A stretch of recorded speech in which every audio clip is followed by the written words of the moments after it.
नमस्कार। मेरा नाम डॉक्टर के कौल है। मैं शिशु विशेषज्ञ हूँ। पहले मैं शिशु चिकित्सा शिक्षक था, प्रोफेसर था मेडिकल कॉलेज में यहाँ, और 30 साल बाद रिटायर हुआ और बच्चों के पिता माता को अभी परामर्श देता हूँ, कंसल्टिंग प्रैक्टिस करता हूँ। मुझे तकरीबन 60 साल से ऊपर का अनुभव है। तो उसी अनुभव के बिना पे मैं आपको आज कुछ बच्चों की समस्याओं के बारे में बताना चाहता हूँ। एक आम समस्या जो होती है, माता पिता कहते हैं कि हमारा बच्चा कमज़ोर है, कुछ खाता पीता नहीं है। ये आम समस्या आज के मेरे पास आते हैं माता पिता ये कह के।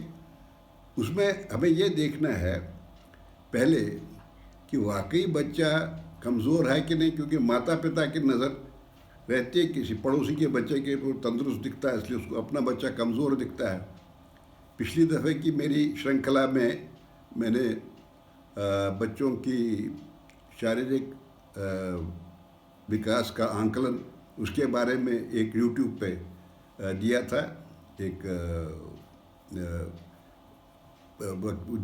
टॉक दिया था, और उसमें सब बातें बताई हैं। उसका मैं लिंक आपको दूंगा, वो ज़रूर देख लीजिएगा।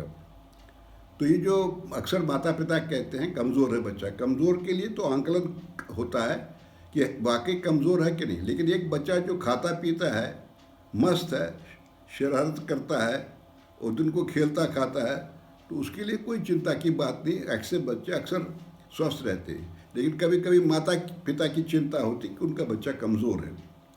तो ऐसी परिस्थिति में ये देखना है कि वाकई कमज़ोर है कि नहीं है, कि सिर्फ माता पिता को ही लगता है। उसके लिए आंकलन तो करते हैं, हर एक डॉक्टर बच्चों का करता है। उनके पास ग्रोथ के चार्ट रहते हैं। वो ग्रोथ के चार्ट इस तरह के होते हैं, इनको रेखिक चार्ट बोलते हैं। ये बच्चे का वज़न और ये बच्चे की आयु। जैसे बच्चा यहाँ मैंने आपको मिसाल के तौर पे बताया, 6 वर्ष का बच्चा 20 किलो, 8 वर्ष का 30 किलो, 11 वर्ष का 40 किलो, 12 वर्ष का 50 किलो, 14 वर्ष का 60 किलो। मगर ये एक ही तो नहीं होता, कम ज़्यादा भी हो सकता है। तो ये सही आंकलन के लिए कि बच्चा अपनी सही रेंज में है या नहीं, उसके लिए ऐसे चार्ट होते हैं डॉक्टर्स के पास।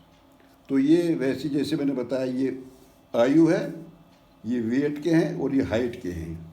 लड़कों लड़कियों के अलग अलग होते हैं। इसमें जैसे ये बच्चा 10 साल का है, इसका वज़न ये 25 से लेकर 45 किलोग्राम के बीच में होना चाहिए, तो तब स्वस्थ है। और हाइट भी ऐसे ही, उसकी करीब 125 सेंटीमीटर से लेके कोई 155 सेंटीमीटर तक नॉर्मल मानी जाएगी। तो ये चार्ट से पता लगता है कि बच्चा अपनी उम्र के हिसाब से वज़न में और लंबाई में सही है कि नहीं है। यदि इसमें किसी किस्म की कमी आती है तो फिर वो डॉक्टर अपनी सलाह देता है। लेकिन विशेषकर ऐसे बच्चे बहुत कम होते हैं जिनको ऐसी समस्याएं होती हैं। तो अब सवाल ये है कि बच्चा खाता पीता नहीं है, उसके कारण क्या है। एक कारण तो ये हो सकता है कि कोई थोड़ी बहुत कुछ तकलीफ़ हो जिसकी वजह से वो खा पी नहीं रहा हो, 2-4 रोज़ में ठीक हो जाएगा, कोई बात नहीं है। लेकिन अगर माता पिता कहते हैं कि साहब भूखी खाता ही नहीं है, भूख लगने लगती, तो अगर उसका वज़न और लंबाई सही है तब भूख न लगने का कारण कमज़ोरी तो है नहीं, उसको भूख न लगने के कोई कारण होंगे। अगर कोई विशेष बीमारी नहीं है जो कि डॉक्टर देख लेगा और जो जांच वैसे भी पता चल जाता है। लेकिन अगर स्वस्थ बच्चा है, कोई कंप्लेंट नहीं है और सिर्फ खाता पीता नहीं है, उसका कारण ये है कि बच्चे ज़बरदस्ती खिलाते हैं। अब जो चिंतित माता पिता होते हैं वो चाहते हैं, या खासकर दादी नानी घर में हो तो कहती है हमारा बच्चा दुबला है, तो बार बार टोकती हैं उसको, ज़बरदस्ती खिलाती है। तो ज़बरदस्ती करने से बच्चा हो जाता है, विरोध करने लगता है। तो विरोधी बन जाता है बच्चा। जो एक दफ़ा विरोधी बन गया तो फिर माँ के हाथ से नहीं खाता, या जो भी उसको ज़बरदस्ती खिलाए उसके हाथ से नहीं खाता। पर आपने आमतौर पर देखा होगा, पड़ोसी के घर पे जाके खा लेता है, या बच्चों के साथ खा लेता है, या चाचा या मामा बाहर बाज़ार ले जाएं वहाँ खा लेता है, लेकिन घर पे नहीं खाता। तो इसका कारण स्पष्ट यही है कि ज़बरदस्ती होती है। तो ज़बरदस्ती नहीं करना चाहिए बच्चे को, इसकी वजह से वो खाते पीते नहीं। तो इस परिस्थिति में क्या करना चाहिए?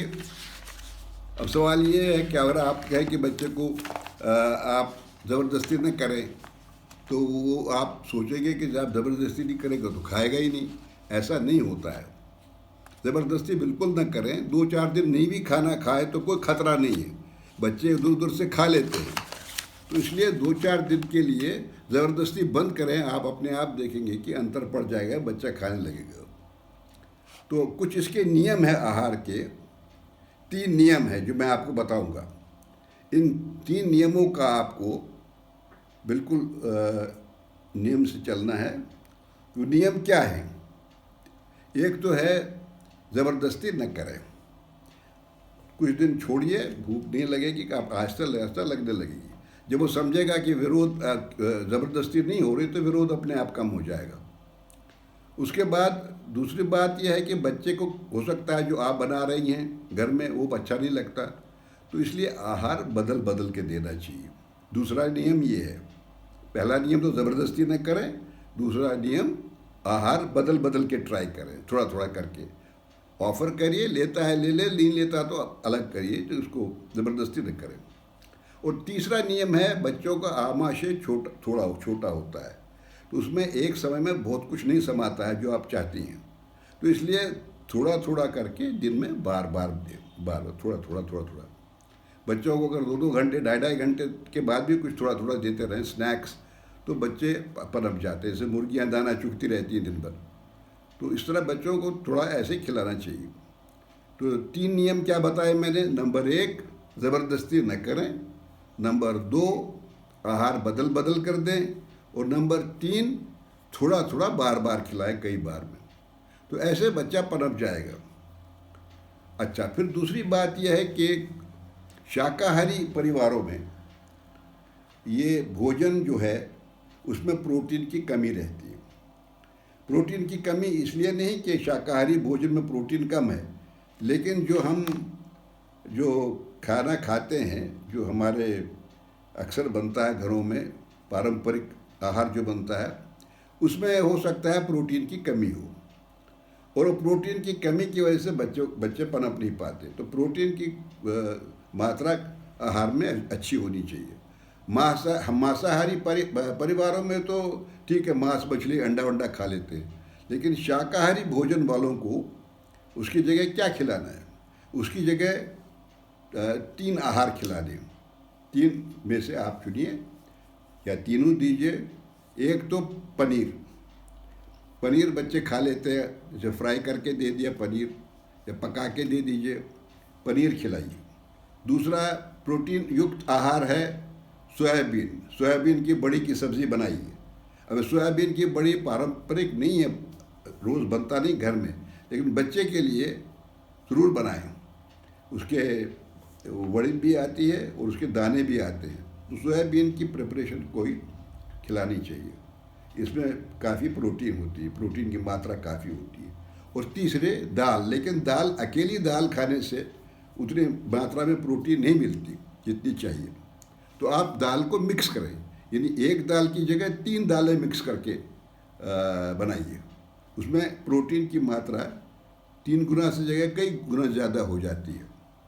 तो 3 मिक्स दाल। तो 3 आहार क्या क्या हैं? पनीर, सोयाबीन की बड़ी या दाने, और दालें मिक्स दालें। तो इन 3 चीज़ों में से करें। तो एक दफ़ा मैं आखिरी बार फिर कहूँ, आहार ज़बरदस्ती न खिलाएं, बदल बदल कर दें, और थोड़ा थोड़ा दें बार बार। और आहार में 3 नियम हैं, और 3 आहार क्या क्या हैं? पनीर, सोयाबीन की बड़ी और मिक्स दाल। ये करिए आप, तो आप देखेंगे बच्चा 1-1.5 महीने में ही वज़न पिकअप कर लेगा। इसके लिए मैंने आपको कुछ बताना चाहूँगा।